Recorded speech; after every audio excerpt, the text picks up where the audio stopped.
But first, forget about Congress. Forget about the Constitution. Ladies and gentlemen, the President of the United States is putting America on notice.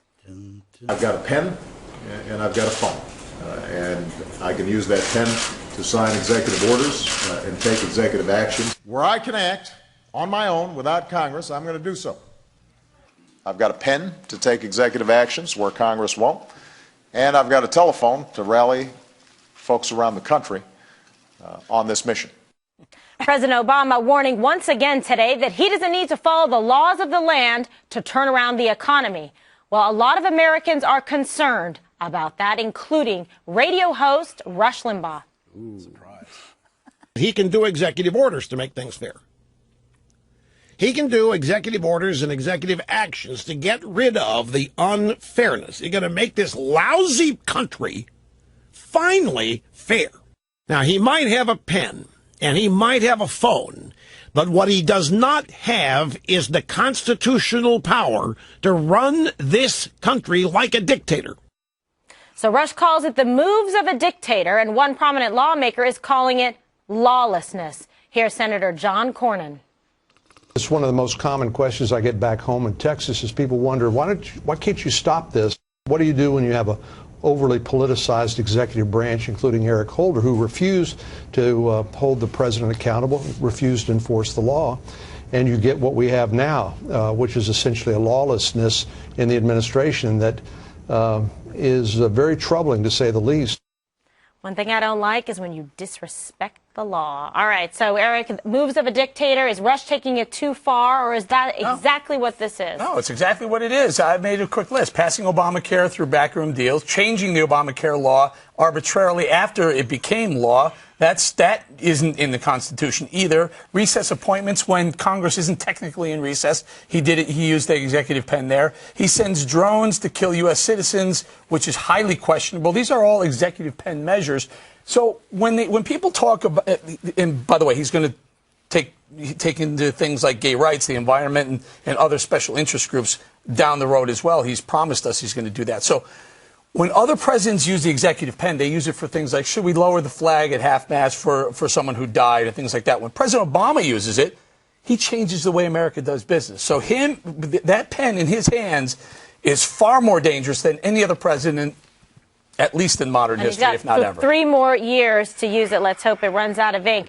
All right, Dana, your reaction, and welcome back. Someone that does respect the law and when did her civic duty on Yes, I had jury duty and no one picked me. Okay. But you did condemn somebody to death, which I thought was quite nice. Just when their iPhone clicks were on. Yes. That was really irritating. For a constitutional lawyer, sometimes I think the president doesn't do himself as much of a service as the gift that he has rhetorically. It's really rare that a president would actually lead with this as his option going into the State of the Union. He has what he thinks are some really good proposals. He could see if he could at least try to bring the Congress around.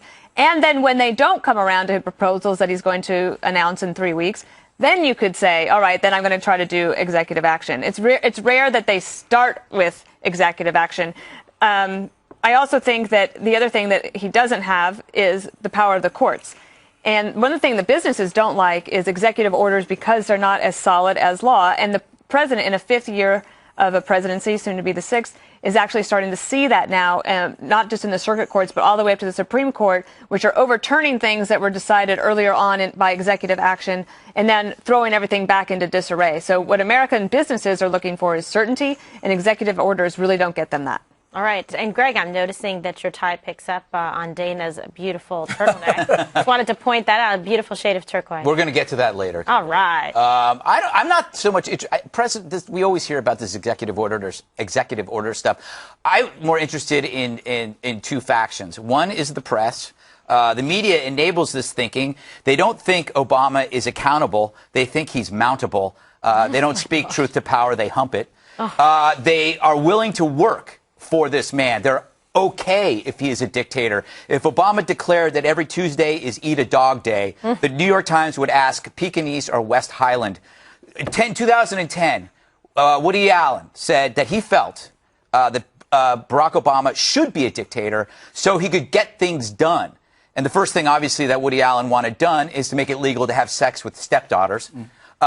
The other faction. Hard to get that passed through. I know. Well, I don't know. With our Congress, American people. What about the American people? I think the president delights in the fact that they've been roofied by technology and pop culture. They're not conscious to any expansion of power, which is why they're happy to exist in this dependence decline. Obama's basically writing on your face when you're passed out drunk.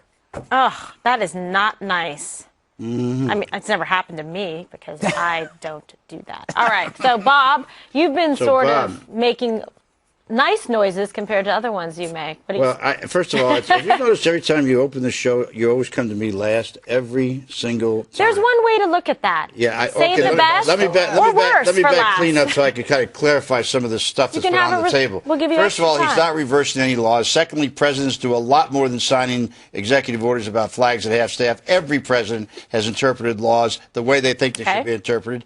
And if these guys are so upset about it, Limbaugh and Cornyn, whatever his name is, let them go to court instead of whining like a bunch of sissies. I mean, if they think this is so bad, go to court. You've got a way to get out of it.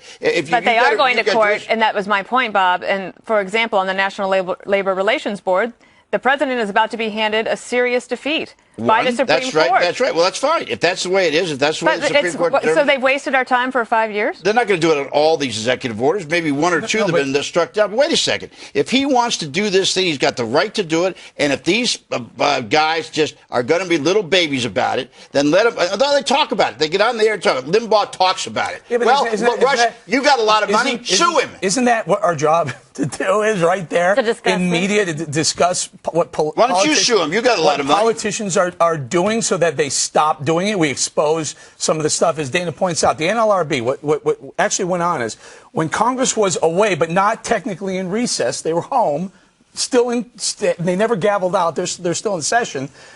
President Obama appointed 3 people to the NLRB board, 3 out of 5 people. He stacked that board without congressional, without Senate, without any approval.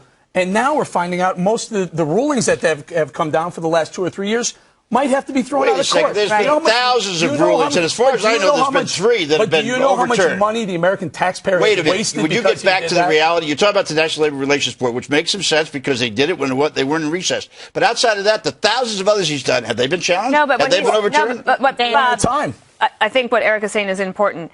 That means that the decisions that the NLRB has made, he's not talking about President Obama's executive act, that those NLRB decisions are now going to be in dispute as well. So that's the part of the uncertainty. Let me also mention one thing. For Democrats, it polls for them very well to call the government shutdown the Republican shutdown. You're going to hear that a lot, okay? Just as that actually helps Democrats get their people out to vote in 2014, Democrats make a mistake if they don't think that this whole lawlessness, President Obama unhinged, not going through Congress, that actually polls very well for Republicans. And in an off-year election, when the president's in his 6th year and likely going to not win back the House and at risk of losing the Senate, this kind of messaging from Cornyn or Limbaugh, whoever it is, actually helps Republicans. So you think now we've got 2 things. We've got Obamacare and lawlessness. Those are the 2 main issues for the Republicans? Correct. Jobs, actually. You know what? Remember, let's pivot back to jobs. Okay. But these issues are completely pointless. The solution for all the people that are complaining right now about President Obama is to find your Obama. Would you just, for God's sake, elect a winner? That's the issue here, is that the Republicans can't find a winner. Well, that's right, because they don't have one. That's my point. Well, you guys they got to find one. Stop. I'm with Bob about a lot of the whining because it's like, do better.